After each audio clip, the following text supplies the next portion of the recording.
Buddha.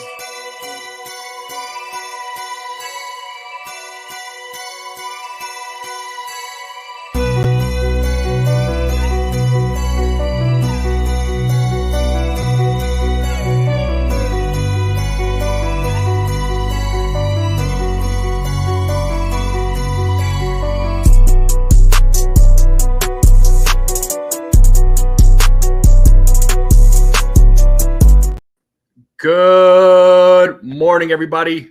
Hopefully you're all having a good day. Hopefully you're enjoying this Thursday. It is April 18th.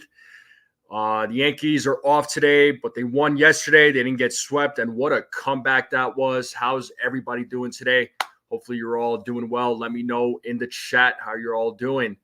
So we'll just wait for a few more people to show up, and we'll begin the conversation. So again, hopefully you're all having a good week, having a good day. Let me know in the chat. Looks like we got a few people in the chat right now. We have Stephen B in the place. What's going on, Stephen B? Jonathan, good morning. Roy, how's it going? I'm doing pretty good. How are you? Dev, how you doing, Dev? Hopefully everything is well with you. Guys, real quick, if you haven't yet, smack that like button. If you are new to this channel, hit that subscribe button. Share this out with anybody you know. I'm on the road to 600 subscribers, and I put a link out there in the chat. If you want to help support the channel, you could buy me a coffee. No pressure. There's also the QR code on the screen there. So anything you can put down, it would be greatly appreciated. Again, no pressure. So hopefully everybody's having a good day. Nosebleed section, what's going on? Joe, what's up? Jake Boss, what's up? How are you? Let me know. How's everybody doing in the chat? So hopefully everybody's having a good day, having a good week. Again, the Yankees are off today. They do head back to the Bronx, and this time they will be playing against the Tampa Bay Rays. I feel like it's going to be another tough series, right? The Yankees schedule, it's been a hard one. It's been a tough one. They've been playing against some really good teams, and they've done well, all things considered, right? They're 13-6. They're still a half a game in first place. The Orioles are right behind them. So I think it's going to be the AL East. You already know it's a tough division. So I think it's going to be a tight race between the Orioles and the Yankees. But we'll see how it all plays out. It's a long season, right? They're 19 games in. We'll see what happens. Crazy good. I'm glad you're crazy good. You're doing good, working. All right, man. That's good. Got to stay on that work grind, right? Got to stay on that work grind, make that money, pay your bills, right? So, do what we can to keep our heads afloat. But the Yankees avoid the sweep yesterday, right? We I don't know about you. I was a little worried when they were down.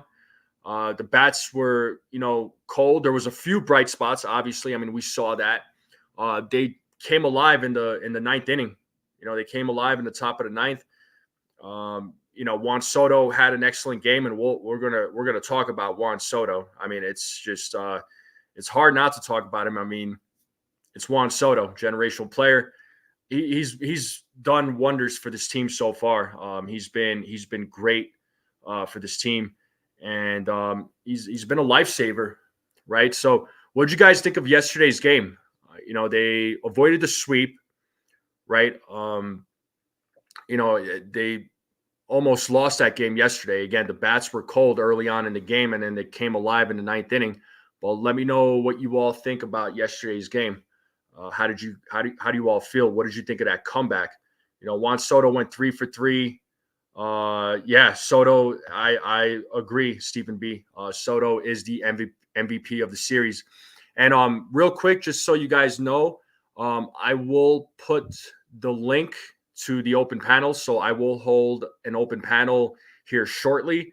So as always, if you all want to come on and chat and chat, please do. Anybody's welcome to come on and talk. So I will put the link in there shortly. So just stay tuned for that. Jake Boss saying great comeback. Hopefully it fires up the offense. Yeah, I agree, man. Hopefully this is a good motivator, right? Juan Soto again he went 3 for 3. Giancarlo hit a monster shot. Trevino and Stanton. Yeah, I mean, those guys came alive. Trevino in particular, man, his batting average has come up. Good morning, Ken. How are you? His batting average has come up tremendously with Jose Trevino. I'm loving what I'm seeing from him. He actually had a pretty decent series against Toronto, so I have no complaints. Nosebleed section, what are you saying here? The bats cannot all go into slump at the same time or you have the same result as 2023. This is true. But, remember in 2023, when this team was losing, when they were down, they had no rally in them whatsoever. They looked defeated. They looked absolutely defeated. It's not the case now, though. It's not the case now. These guys are trying to. What's that, Ken? What is what? I'm sorry.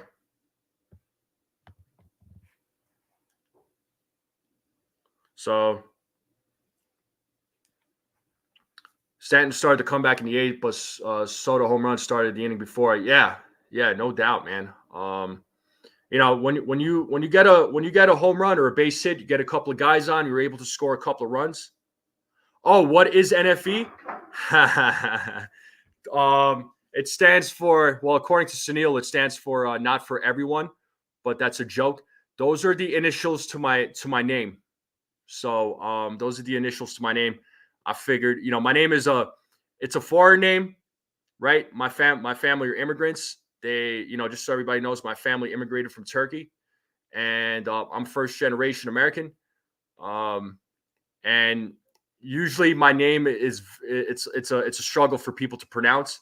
So, I was like, you know what, for like YouTube and content creator purposes, I'm just going to use my initials, and it's stuck. So, it's great. So yeah, Ken. Nosebleed section. At times they do look defeated, but then a switch turned on and they remember this is 2024. Yeah, exactly. This isn't 2023. This team has a lot of fight in them. Joey Bag of Donuts. Hey, what's up, Joey? How you doing? Guys, if you have Twitter or X or whatever you want to call it, tune into the spaces. Joey will host a space in the mornings, and it's pretty entertaining, I will say. It is hilarious. It's funny. Swift, what's up, man? What are you saying here? Good morning, sir. Have a wonderful day. Yeah, nothing but respect. Yeah, we got you, bro. Oh man. Yeah, I do love the makeup of this team too. I mean, look, overall, again, the series against Toronto, it wasn't the greatest, right? The final game, they pulled out a win, right? But again, the first two games, it was tough, right? They were going up against Bassett and then Kikuchi the next day, and those are two pitchers that have generally pitched well against the Yankees. So, the bats were definitely cold on Monday and Tuesday. Dee's channel, what's up? I'm doing well. How are you? Hopefully you're doing well too. Never say die until almost came back in it. Yeah, they almost came back in the second game as well. Yeah, they did. They had, again, this team is showing some fight. They're showing that that they have the fight. They have the fight in them. They're trying to do everything they can to win these games. But they don't look so defeated. Although I will say that they do have to rest some of these guys. I think a couple of these guys, I think they can use some rest. Now, granted, they're off today, which is good. So hopefully these guys can relax and relax and rewind, and then be ready for the game tomorrow. Dee's channel, thank you so much, man. And no worries, don't worry about it. If you're able to make it to these live streams, great. If not, I totally understand. Don't worry about it. Oh yeah, I know, man. I know that was a close one. Yeah, you know what? Judge, look, he's off to a slow start, no doubt. I mean, his batting average is down. I'm not, he did miss 10 days during spring training. So don't know if it's because of that, but he came up big yesterday. He came through when it mattered. He came up big in the bottom or in the top of the ninth. He got that hit. He scored 2 runs. So, he was a big contributor in that victory. So he which was, great to see. Hopefully with that hit, that motivates him to play better. Hopefully this is a good sign. And I got somebody backstage. He's a fellow content creator. And you all know him. You all love him. He's been rocking out since day one. And I've known him for a little bit now. Awesome dude. Give me a thumbs up, man. Let me know you're ready. Awesome. Let me get you on the stage here. My man, Jason from 161 River Ave. How are you guys? Welcome, Jason. How are you, my man? Hope you're all good. I'm doing good, man. I'm doing good. Got my caffeine in. I got my water here, had my breakfast. So, later on, I'm going to go choke some folks. So, I got my vitamins with my water with my vitamins here. So did my morning exercise and all that stuff. Now I got a little one running around doing something. So no doubt, man. But we were just kind of talking about the series against Toronto. They avoided the sweep yesterday. It was a great comeback that they had, right? I was just talking about how, we were just talking about how Judge has been struggling, but that he came through yesterday when it really mattered. And hopefully this is like a sign where things are going to turn around for him. And Gleyber Torres also got a big hit in the 9th inning. Himself. Yeah, that's worth mentioning. And again, it's nice to see guys that have been struggling come through in their own way, right? And Judge, one of them, Gleyber Torres, Alex Verdugo. So, these guys are slowly but surely coming along. And this is why it's important, at least in my opinion, that we remain patient here with this stuff. There's going to be ebbs and flows. There's going to be adversity, right? This is the first bit of adversity the team has faced with a 3-game losing streak. But how they were able to fight back very calmly yesterday, whereas last year the team looked defeated more often than not, right? Yeah. Not look genuinely interested in being there. This team's it's a different story. And to me, that's an encouraging sign.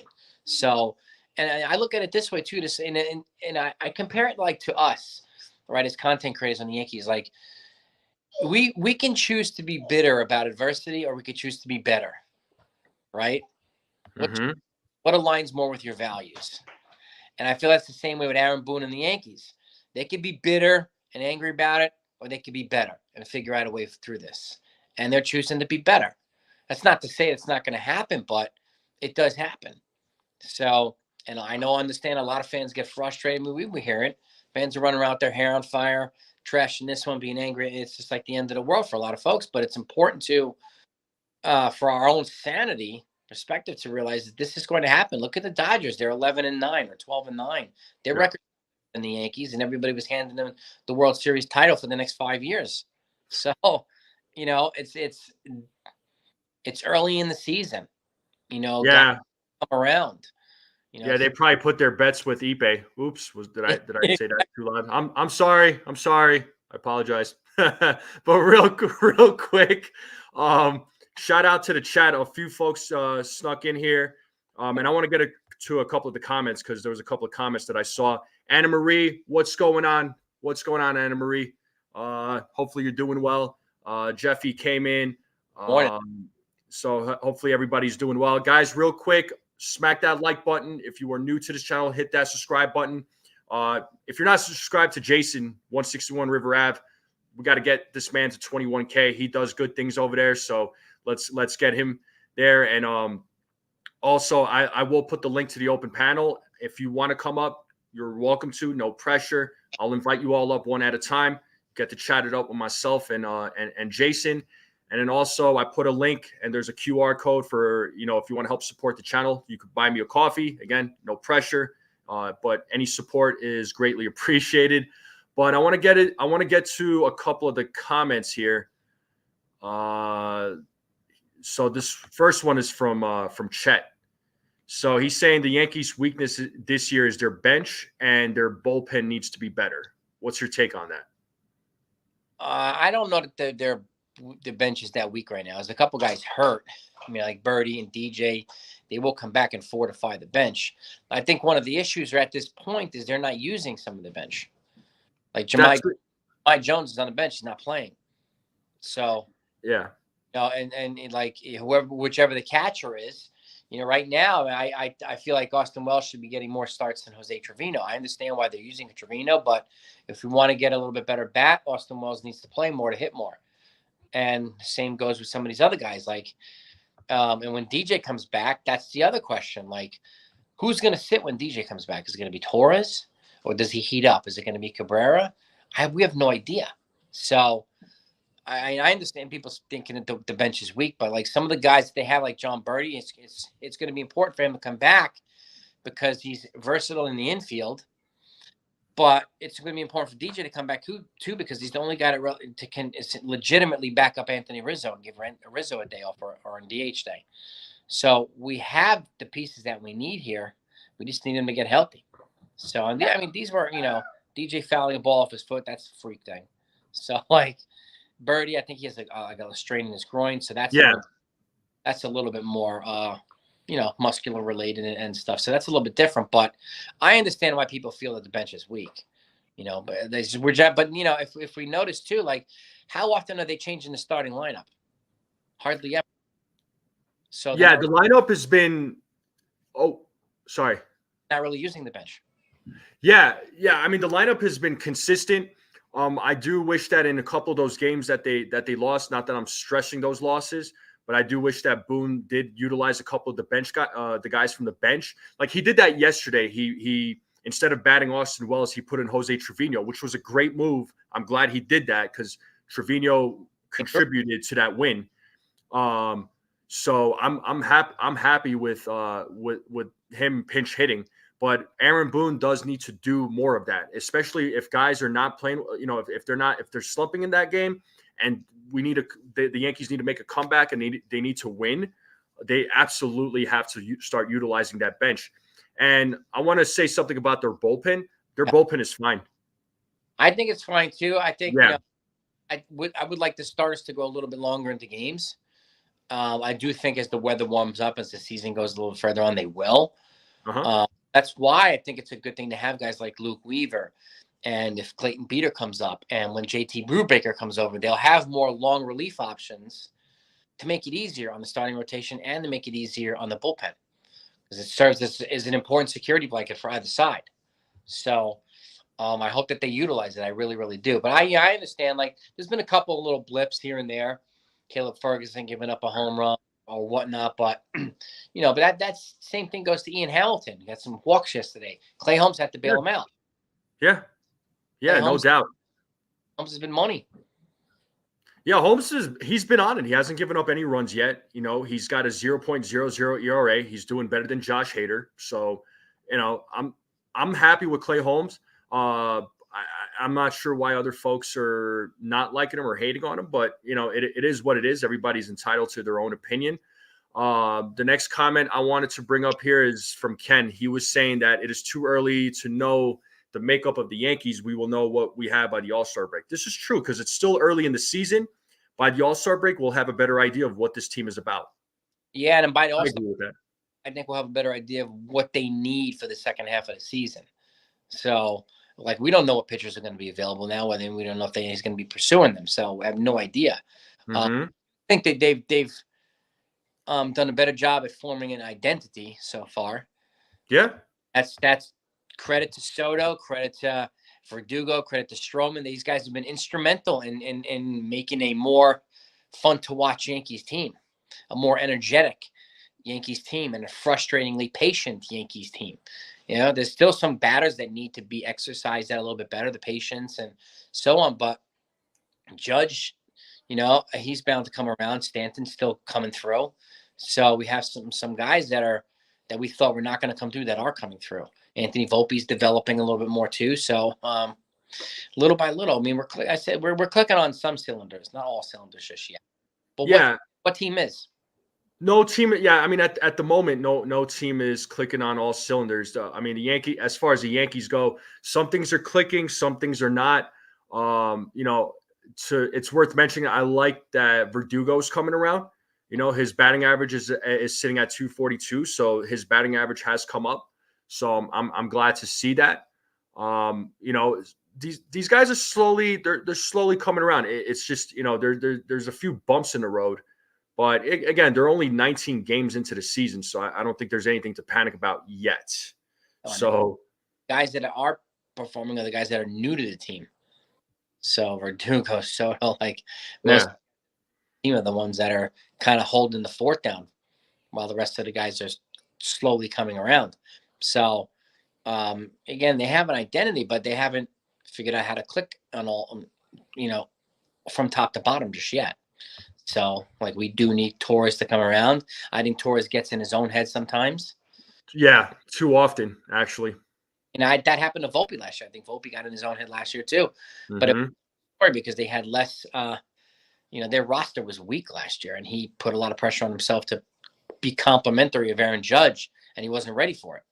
So, yeah, I mean, anytime you're a rookie, man, it's definitely tough to carry that type of weight, man. And now Volpe doesn't have to quite worry about that. He can just be Anthony Volpe, right? A lot of people had this. There was a lot of expectation from Anthony Volpe, unfortunately, because he was being compared to guys like Derek Jeter, and it's just like, all right, let's pump the brake, let's step on the brakes here, right? Like, let him develop first, because. Go ahead. Let him be Volpe. Yeah, let him be Volpe. Exactly. The thing is with Volpe, again, he was a rookie, right? And I remember everybody was so excited when he got the starting job at shortstop, right? But then when he was slumping and playing bad, oh, this guy's he's a fraud. Oh, send him back to the minor leagues. Oh, he's not the answer. They need a different shortstop. And it's just like, yo, let's wait. Like, give him some time. He needs to go through those growing pains so he can learn, he can evolve. Yeah. Just like Austin Wells needs to go through it. Jason Dominguez is going to need to go through it, right? Like, all the young kids, they're going to go through it.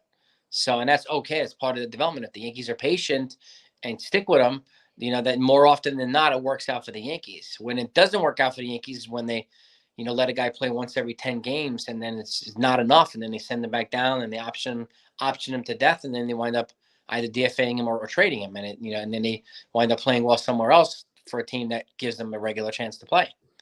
So 100%. Yeah, 100%. Real quick, I want to highlight and shout out a few people in chat. Anne Marie was saying, I can't get fired. I'm at work. Hey, if I do a show on Sunday and I do an open panel, I expect you there. So I'll be waiting for you. And then she was also saying we still need a real closer who can fill in that from our farm system. We have Clay Holmes, Anna. I understand why some folks may not like Clay Holmes. I'm perfectly fine with him. I have no problems with Clay Holmes. I have a question. I know it's a question. What's your definition of a real closer? Yeah. We get that a lot from people, but we don't get much insight as to what a real closer is. I mean, Nestor was a real closer, and Clay Holmes does the same things that he does. It's just no, I agree. And Joey here, Joey Bag of Donuts. Shout out to Joey. He's saying Clay has been lights out. So and he's been fine. Yeah, he gets himself into a jam. There was a couple of games he put himself into a jam, but he got out. He got helped out, but he still got out as a result. And then I wanted to give a special shout out to Richie Rivera from Empire State of Baseball. Hey. Guys, if you haven't subscribed to this channel here, please do. Richie and his team over there, they do a great job. So make sure you guys subscribe. All right. A few more people showed up. So Demon D, what's up, Demon D? Hopefully you're doing well. What's going on, Lou? She's saying cardiac Clay. Heck no. Well, he doesn't stress me out as much as John Wetland did. Seriously. I get more stressed out from freaking Chapman, honestly. Yeah, I take blood pressure medication just to watch John Wetland pitch. Like, dude, this is because he would come in with a 3-run lead. He'd give up 2 runs and load the bases. And at that point, you're popping pills and all this stuff. And then he saves the game. So it's like, oh my God, this is the most stressful situation. And I understand the frustration of Holmes, but he's nowhere near as stressful as John Wetland is. So, the heavens. Oh. Yeah, I would agree. And then Dee's channel was asking how long until Lou Trevino, Scott Efros, Tommy Canley. So Trevino and Efros should be back in the summer. Canley should be back here soon. Canley's about to start throwing to live hitters. So I expect him in May, at the worst June. I expect June, July for Trevino and Efros. Yeah. So they're slowly getting some people back, and then DJ should be back here pretty soon. I know he's gonna be playing some rehab games over there at Somerset either today or tomorrow. So he'll probably start about like 4 or 5 games or so. Yeah, he said 4 to 5 games max, and hopefully that's the case. We'll see how he plays. He said he's feeling good, but whether he performs to the level of Boone being happy and the other coaches being happy, we don't know yet. But I hope so. Because he does bring value, and again, he can replace Rizzo when Rizzo needs it, a day off or half day. He can also sit in for Gleyber Torres if Torres needs to sit. I'm less. Well, I think it depends on how well Cabrera's playing. Like, I would not sit Cabrera if he has a hot bat. It's just like I wouldn't sit Torres if he has a hot bat. If both of them get hot, I'm not going to find the way to sit them for DJ, even though he's a veteran. So I'm, sorry to say it, but we definitely want to go with the guys that are going to produce, I think. So, But that said, DJ brings value. He can lead off. He has on base. And he's a solid veteran with a good glove. So he does bring value here. I totally get why the Yankees extended him. Totally get it. Yeah, and this is Anna Marie she's answering your question here, so I don't know if you could see it. Yeah. Okay. Strikes guys out or gets Scots. That's exactly what he does. He pitches to contact and he gets strikeouts. Well, but I get on the verge of throwing games, but how many blown saves does he have this year? Yeah, I mean Josh Hader's already had a few. So has Emmanuel Clase. Yeah. Oh, Clase, yeah, he gave up that hit against Volpe. I was actually quite impressed with that. Yep. Yep. But so folks, real quick, I am gonna throw the link to the open panel. Like I said, anybody's welcome to jump on. And I will invite you all up one at a time. All right. So I'll have you give your take, then I gotta drop you off, and I'm gonna have the next person come up and they'll give their take. So we're gonna do it like that, but I'll drop it down here in just a few minutes. But Anna, thank you.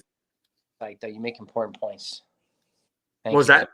I said thank you, Anna, for your insight. You make important points here, though. Yeah, yeah, and Anna, I get it. If you don't like them, you don't like them. It's fine. You don't. I get it. But let's talk about Juan Soto, man. He went 3 for 3 yesterday. He hit that home run. I mean, he's something else. With a key walk. I know the guys at WFAN are angry at Soto for drawing walks, but that's part of his appeal. Yeah. Those walks, if it's not a hittable pitch, he'll take the walk. He still gets on base. That's why he has the highest on base percentage in baseball every year and throughout his career. That's why the Yankees have the other guys. If Aaron Judge comes around, he'll drive him in. So, and these other guys, Stanton will drive him in. Rizzo can drive him in. So I'll take a walk or a hit one way or the other with Juan Soto. But he's obviously doing everything the Yankees could have dreamed he's doing. So yeah, he's everything as advertised, and 100%, man. Yeah, he's everything that as advertised. It's just, it was funny because some of these folks that are I'll call them anti Soto. That kept saying, "Oh, well, his defense in the outfield is not great." And Soto's just like, "Okay, watch this." He threw. Who was it? Was it Varsho or Kiermaier over there at second base? Kiermaier, yeah, it was Kiermaier. What a throw that was. He got him out, man. And then he, in that first game against Houston, he threw that runner out at home. So yeah, he may not be an elite outfielder, but if he needs to get the job done, he will defensively. They're positioning the outfielders right. I mean, Verdugo is an elite defender in left field. Okay, so Judge is a good defender in center field, and Soto's adequate to good in right field. So it's the right alignment for the outfield defense right now. And Soto has not made a single error. So, yeah, no, he hasn't made a single error.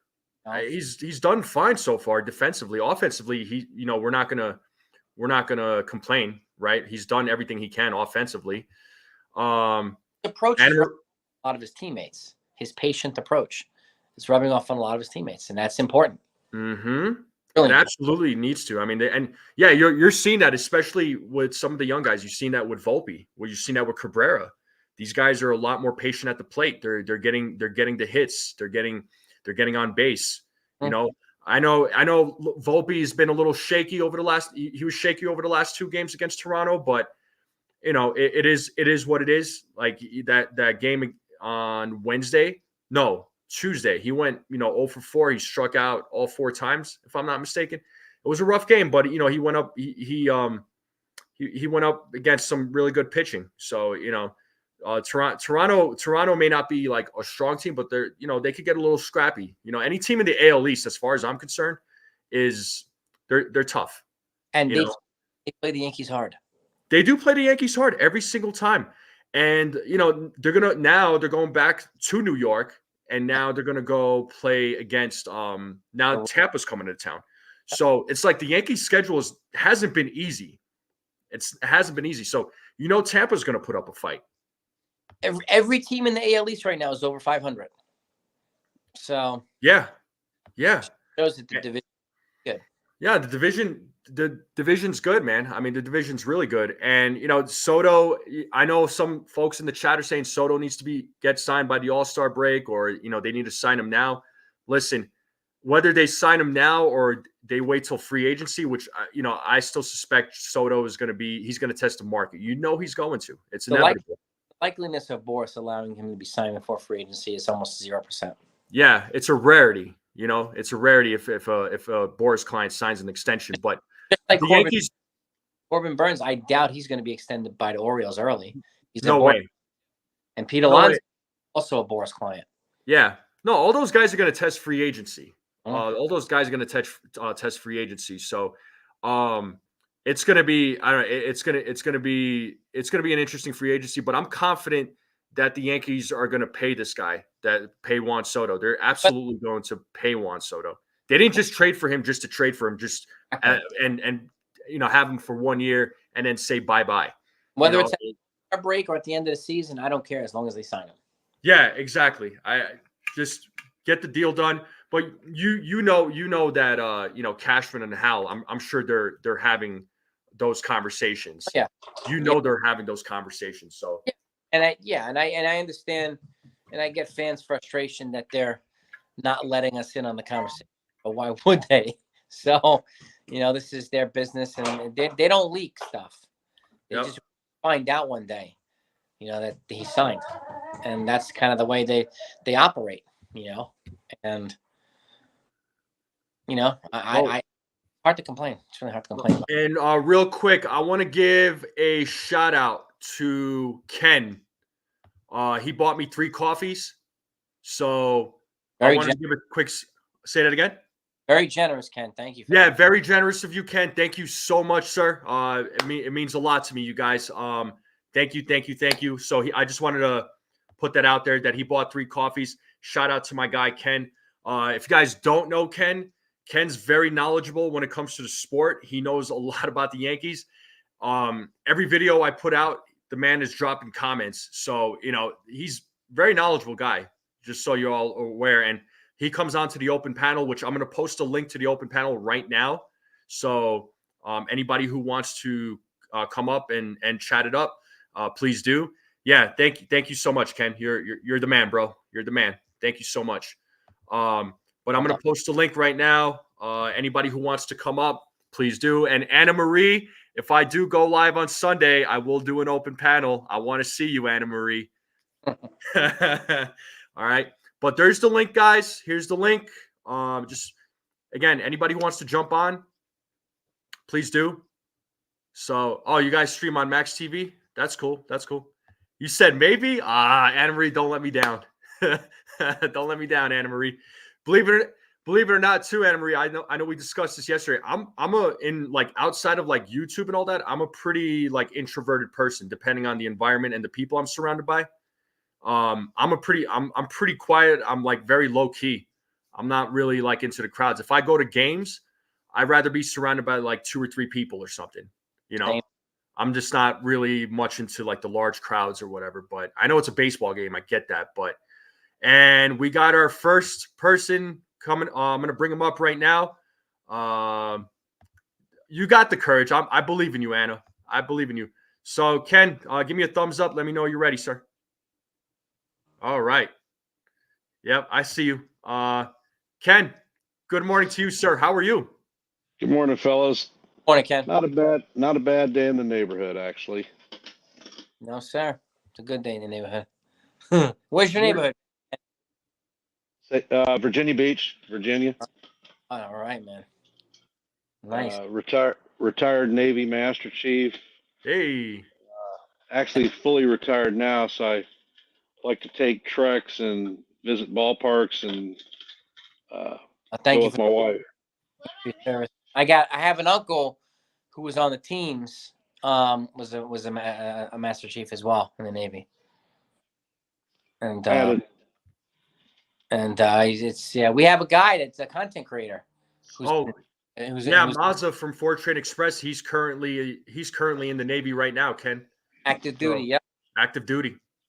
Outstanding. Thank all you.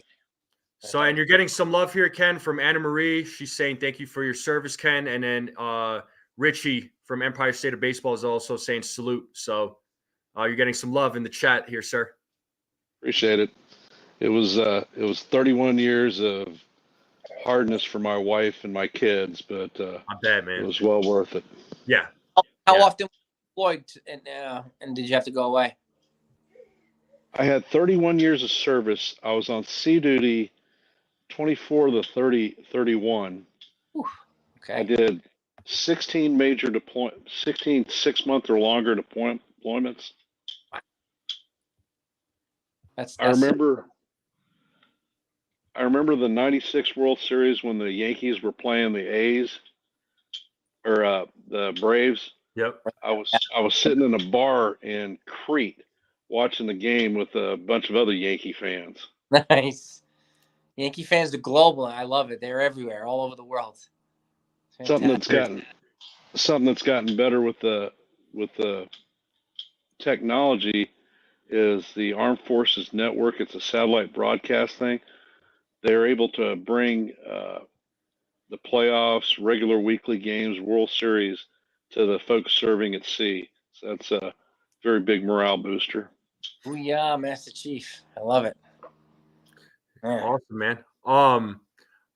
Absolutely. Ken, how are you feeling about this team? How did you feel about yesterday's win? How do you feel about Juan Soto? I mean, wherever you want to start, man. Well, I'll start with Marcus Stroman. That poor guy has got no run support since coming to the Yankees. He's like 2.33, one of the lowest supported pitchers in baseball, and should probably have a 3-0 record right now. I hope he doesn't get frustrated and he keeps on chugging, but he's done a great job.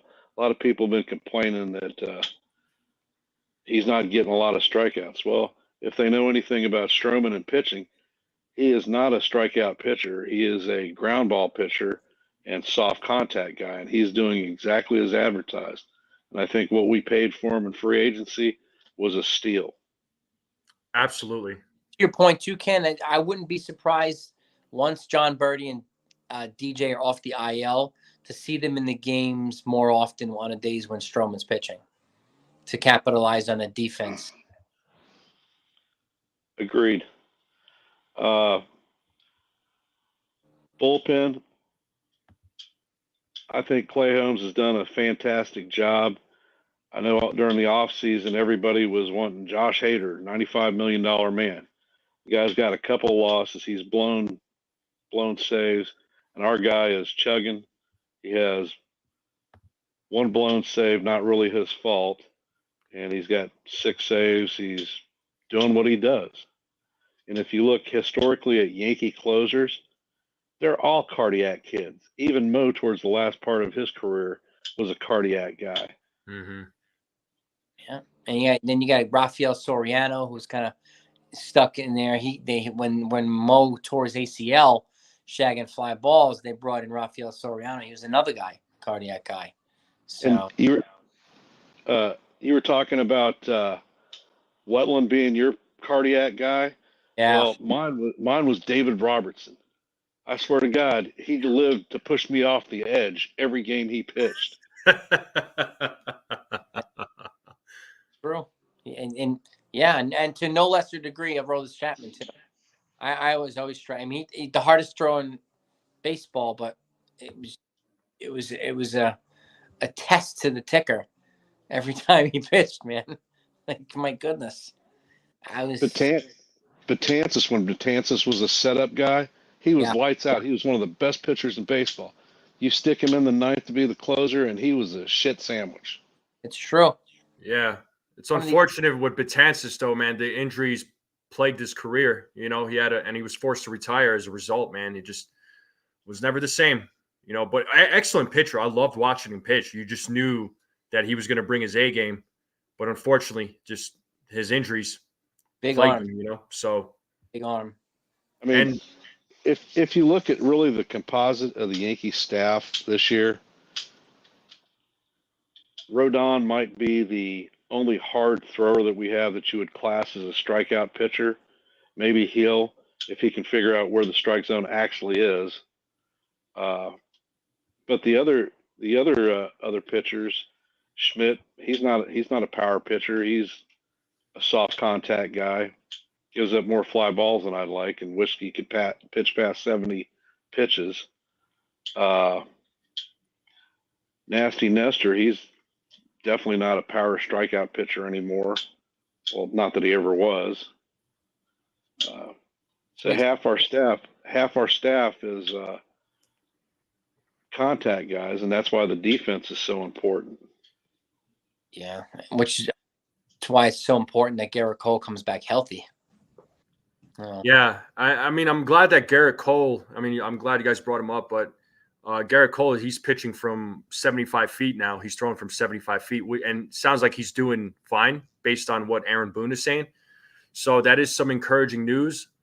Obviously, and I keep saying this over and over again, I hope they just shouldn't rush him back because, you know, as you all know, when it comes to elbow injuries, that's just something you don't mess with. You don't want to rush guys like that back. And I just hope when he does come back, he's healthy and he pitches lights out, you know. We do need him. We need him. I mean, the all things considered, the rotation's been able to hold their own, but Gerrit Cole we need him back. You know, we do need a power pitcher version of Greg Maddux and Mike Mussina. Those guys were thoughtman pitchers, right? These guys could think their way through games. And to me, Cole's that type of guy, but in a power pitcher's body. So he's a very thoughtful, methodical pitcher, and he strategically learns how to pick apart lineups. So he can answer questions with intelligent answers, and like that. It's really important to have him, and I think he's like kind of the de facto pitching coach right now with Matt Blake being in the dugout. So he's in no small part helping a lot of his teammates, helping a lot of the pitchers get through some of these starts. So his value to me is can't be underestimated in so many ways. So not only is he a beast on the mound, but he's a great teammate and a vocal leader too. Yeah.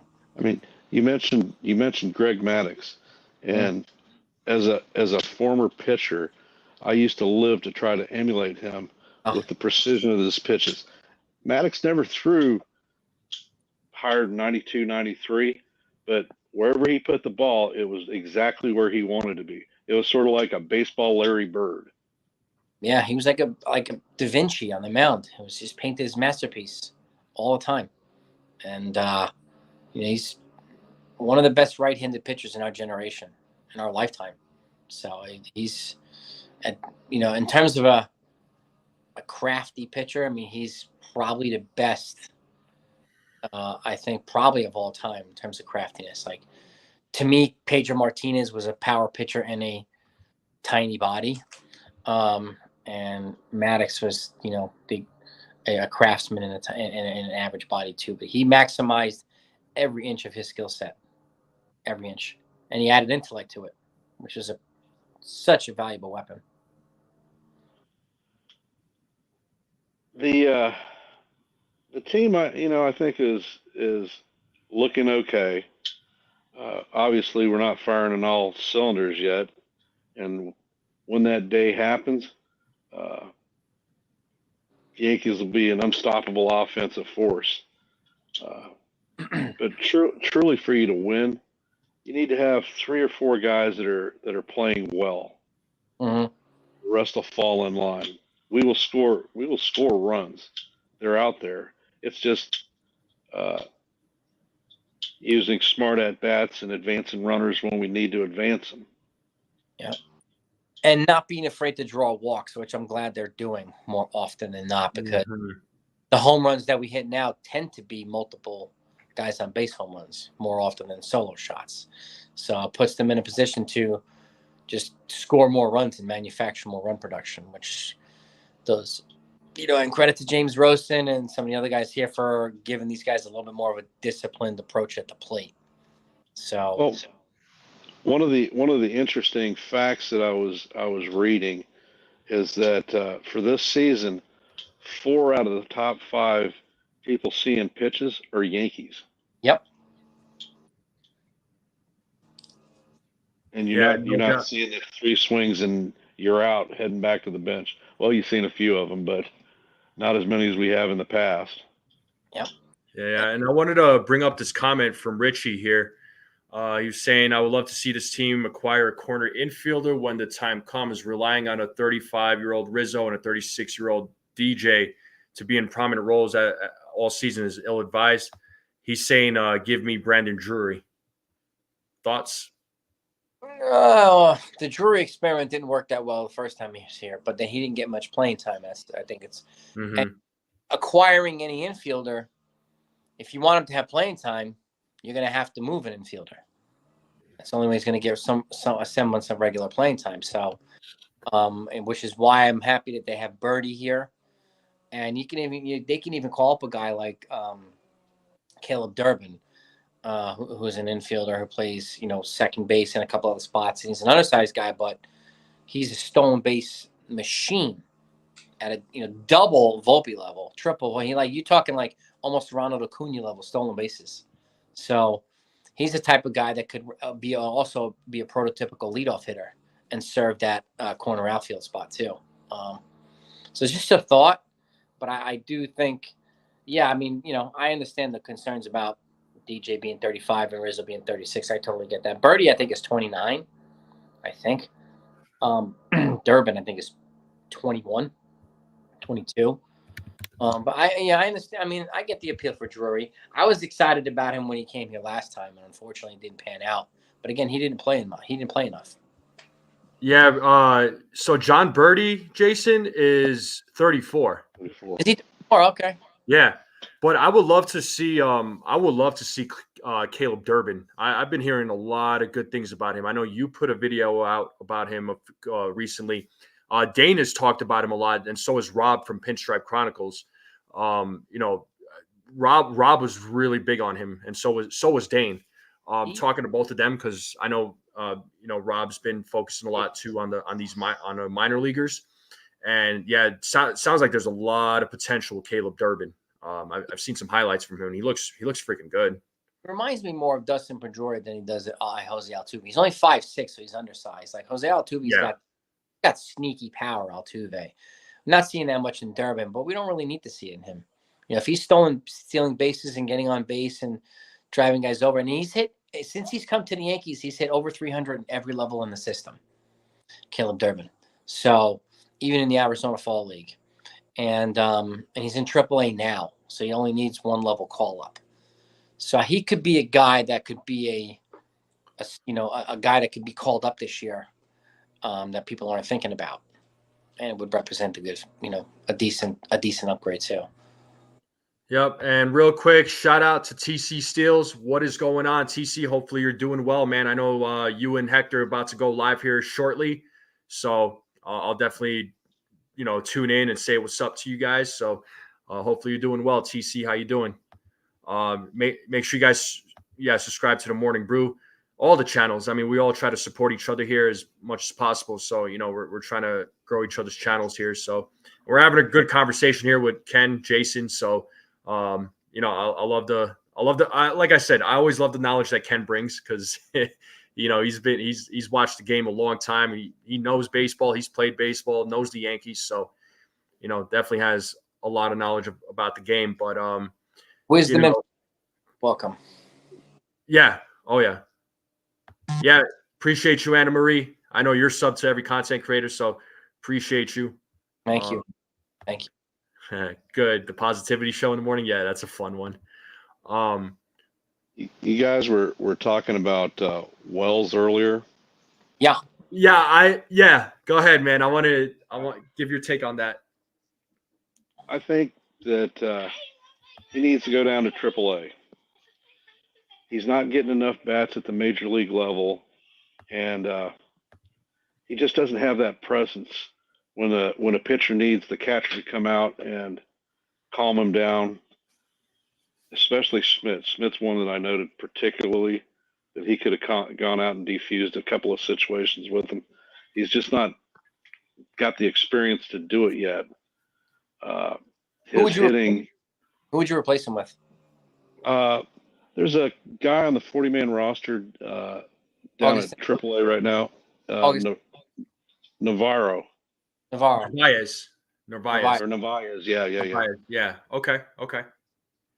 He's hitting, I want to say about 215 or so. He's got 7 RBIs, a dinger, stolen base. I was pretty impressed with him actually when spring training was going on. I liked his arm, the way he was at least handling the pitchers that he had. But I think it's more important for Wells to get those swings because he just looks really out of sync when he's hitting. This is one reason also I'm not a I'm opposed to bringing Yorbit Vivas up and putting him on the bench. Like I think he's a more logical fit to replace Gleyber Torres next year, and he needs regular reps so he can continue to develop.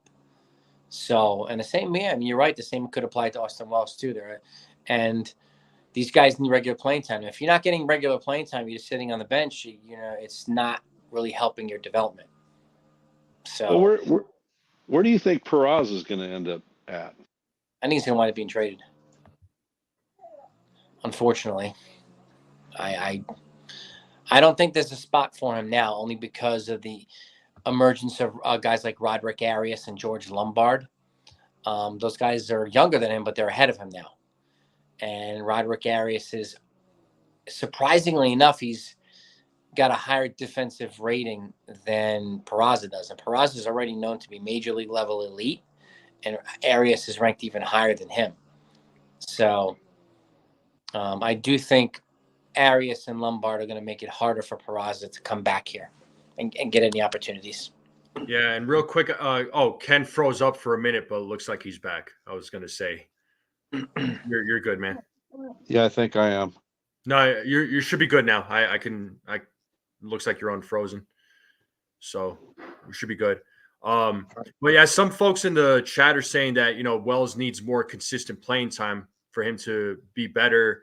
There's some folks that are saying, like D-Rod is saying, he needs more reps. Which he's not getting. He'd be getting a lot of that at AAA if he was down in AAA. But what do you think if he was to get more reps? Do you think he had better at bats? You think he'd play better there, Ken, or what do you think, man? It's hard to say. I think he's in his head right now.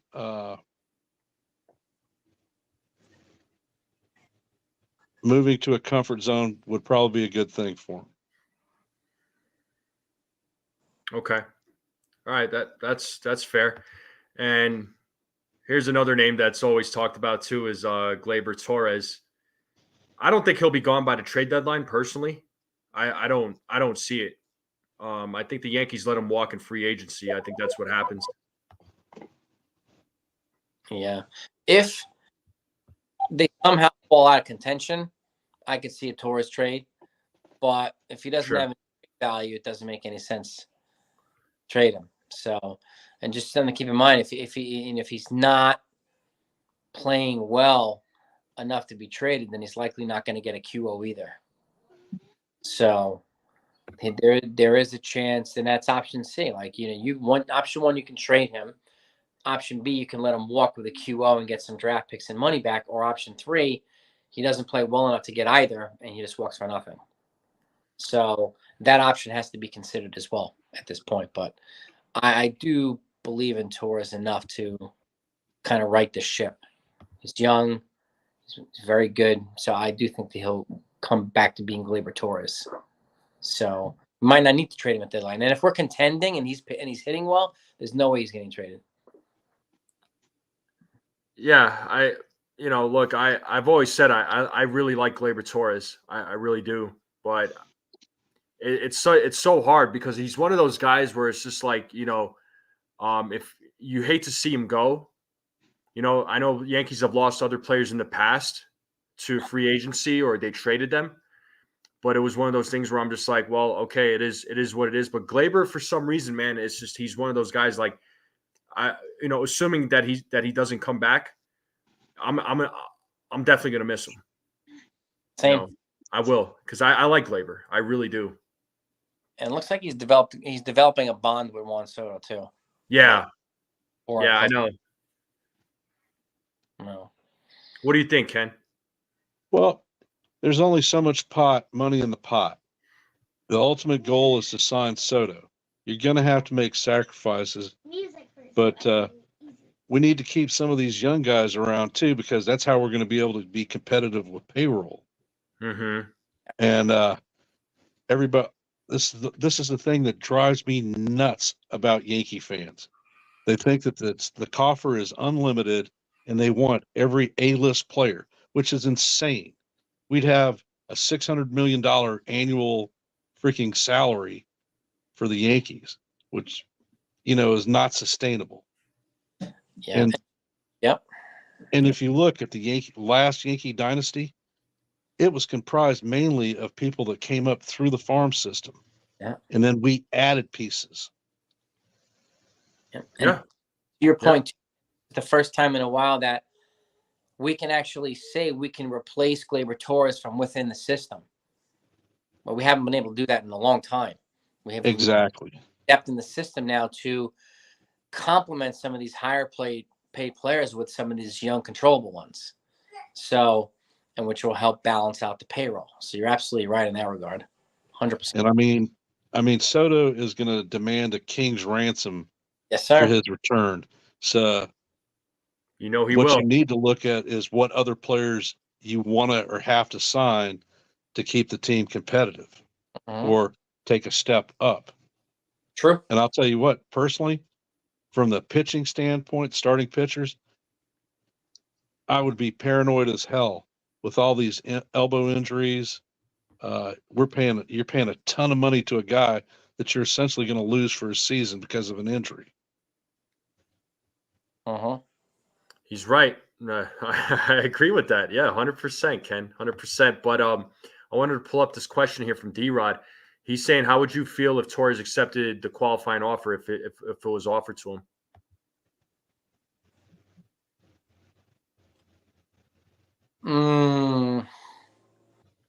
I don't know yet. I think it's too early, but I think the Yankees are gonna.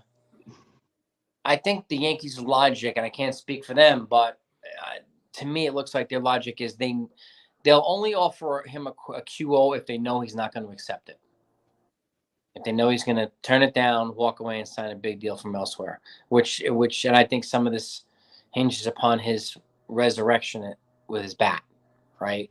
And if he hits well, we know he'll get a contract that's going to be more significant than what a qualifying offer would provide for him for a year. I mean, you look at Torres historically, he is a very emotional person. And his hitting and his fielding are hand in hand. If one is not going well, the other one is not going well. True. Torres has been one of the better hitters that the Yankees have had for the last 2 or 3 seasons. I think he's a better hitter when he's not pulling and hitting straight away. And everything that he's swinging at, he looks like he's trying to pull. Frustration perhaps from some of the fielding errors, but he will right himself, and I think he'll do all right in the open market for a contract. Yeah, that would be more significant than a QL, which I do think. I don't think that the Yankees would offer him a qualifying offer. Probably based not. on what they have to spend. Yeah, which is going to be about $20 million or $21 million. Yeah, Juan Soto is going to be a top priority this offseason. And there's some folks, right? There's been a couple of people that were saying that you don't want to have all your money locked up to just one player, but this is Juan Soto. This is a generational player. So I mean, he's a rare player. So he's one of those guys that absolutely needs to be locked up. And real quick, I wanted to send a shout out to Hector from the Morning Brew. He should be going live here. So hopefully you're doing well, bro. I'll be joining you here soon, bro. I'll be joining you here soon. Hopefully you're doing well, sir.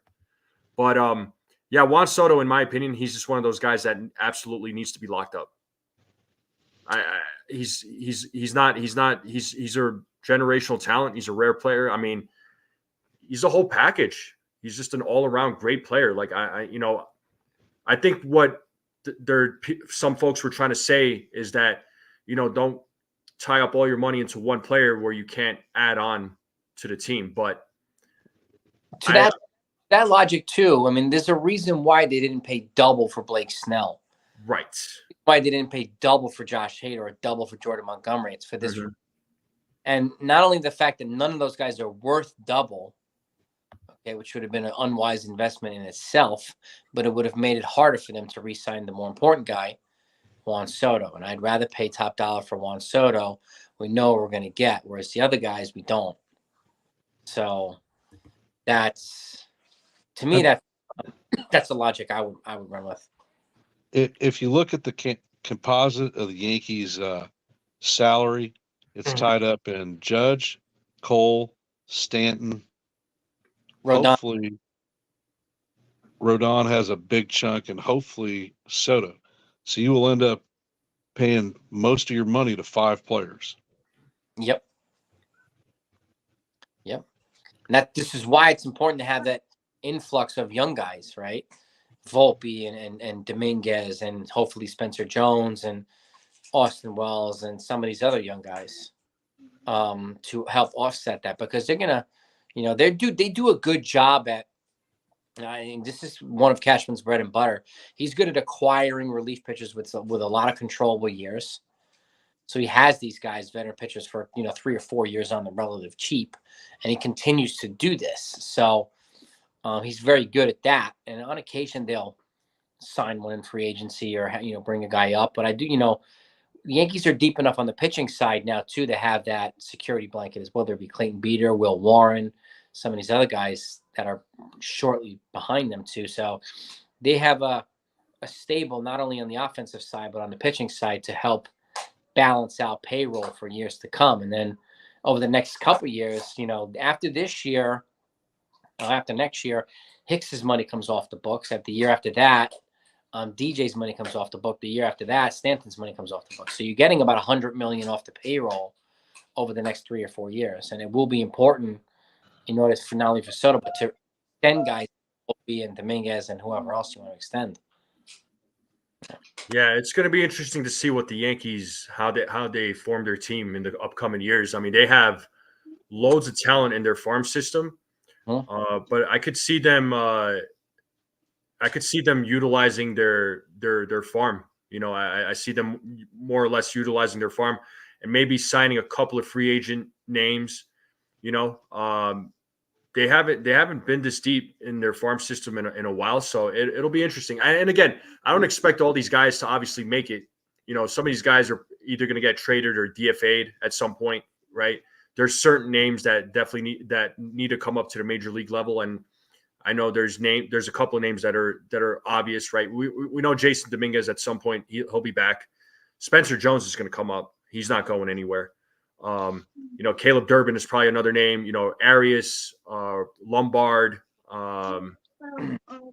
These guys. I think these are some names that come to mind as far as players that are probably part of the Yankees' future. So, yeah, which is why I to your point, I do not see them signing anybody attached to a QO in the next 2 or 3 years, because it would minimize their ability to lock up these international players who they are already tied to, like the top 1 or 2 international guys for the next 1 or 2 or 3 years.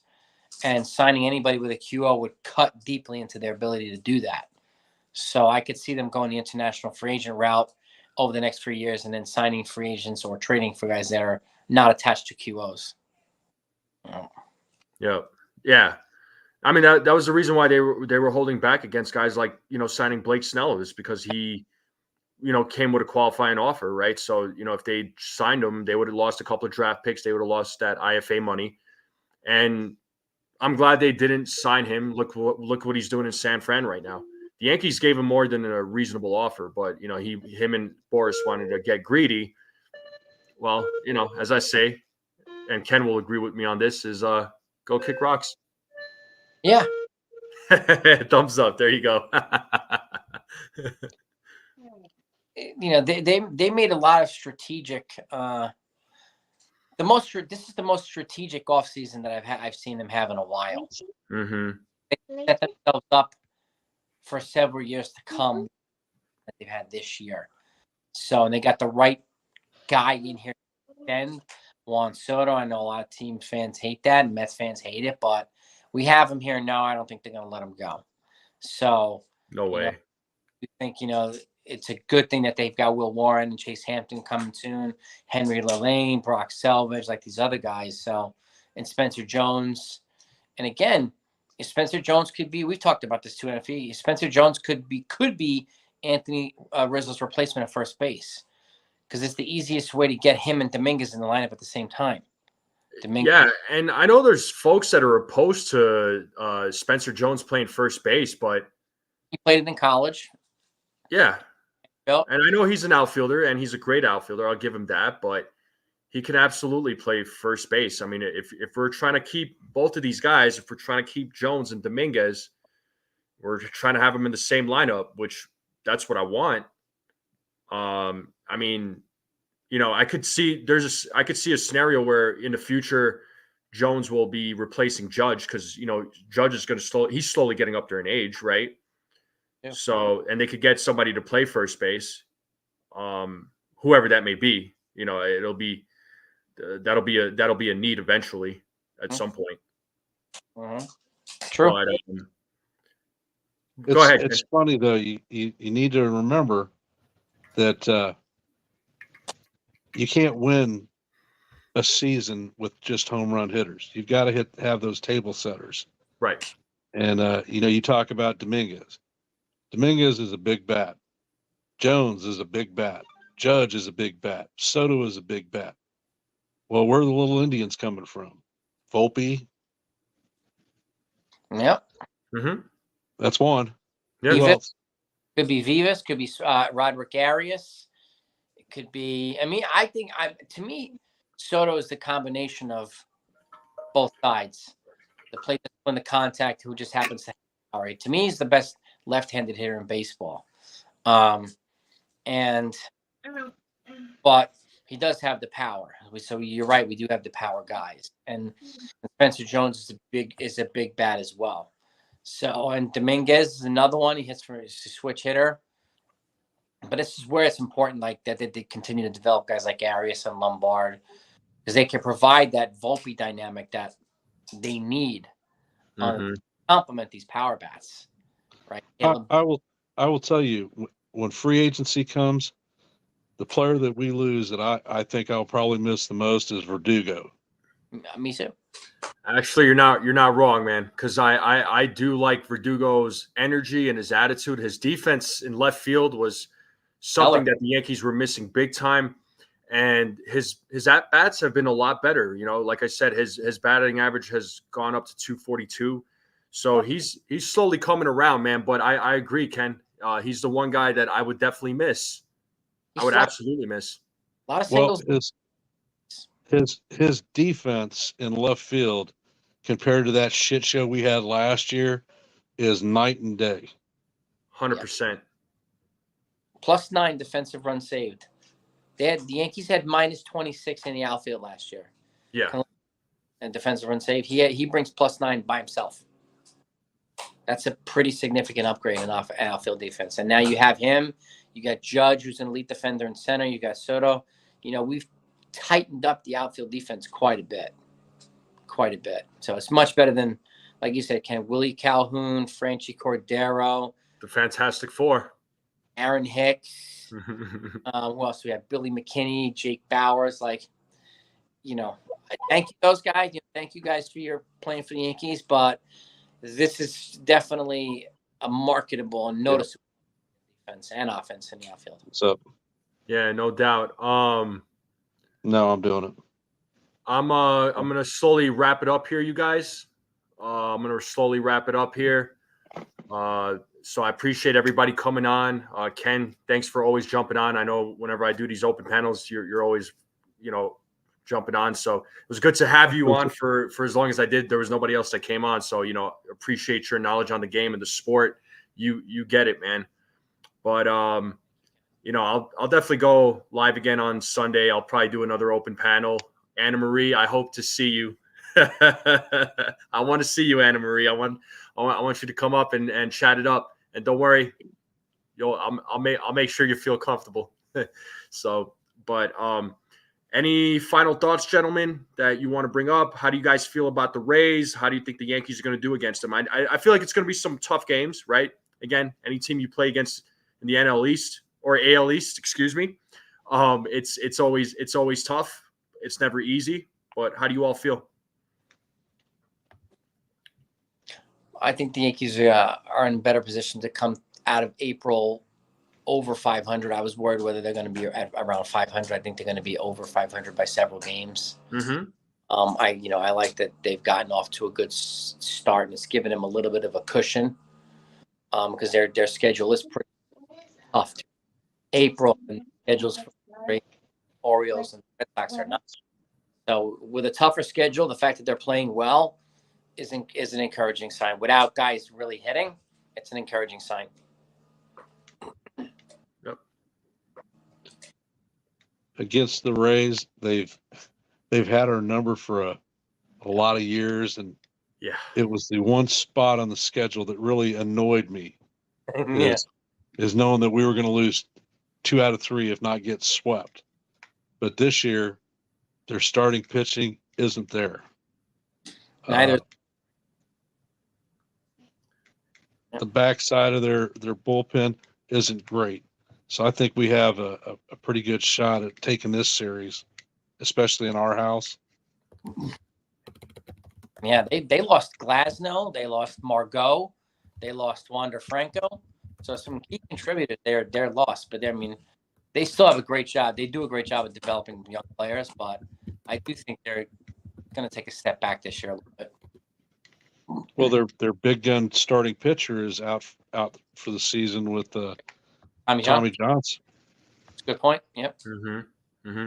Hey, Jonathan, bro, I'm about to end the stream. I'm sorry, but I am going to go again live on Sunday, and I am going to do another open panel, and that'll be at noon on Sunday. So I apologize, man. I know you said you were going to try and come on, but I'm about to end the show, dude. I'm sorry.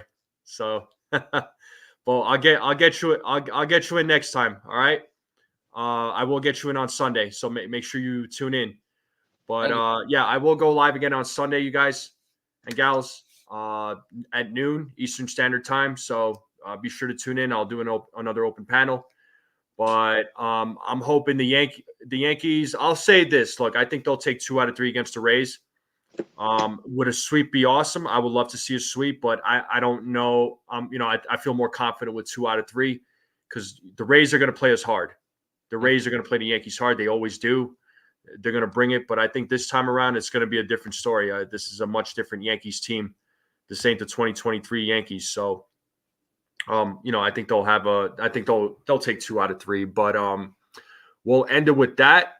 So, Ken, I'm gonna drop you down. I do appreciate you coming on, sir, and then thank you for the coffees this morning. It's greatly appreciated.